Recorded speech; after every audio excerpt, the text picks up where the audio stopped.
Find the background button on the bottom left corner of the canvas. Touch it once to open the menu. The color palette, which opens by default, allows you to choose solid colors for your background. Touch the plus button to get more advanced colors. If you want to add a grid, touch the grid button, which is an overlay.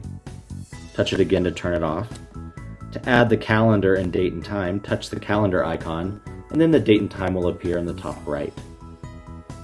Pre-built backgrounds can be found where the mountain icon with the sun is. Looks like a little photograph. And from here, you can touch any of the backgrounds to apply it. The icon with the arms up and the person standing there is called the Follow Me AI icon. These sync any backgrounds from the My Viewboard folder in Google Drive.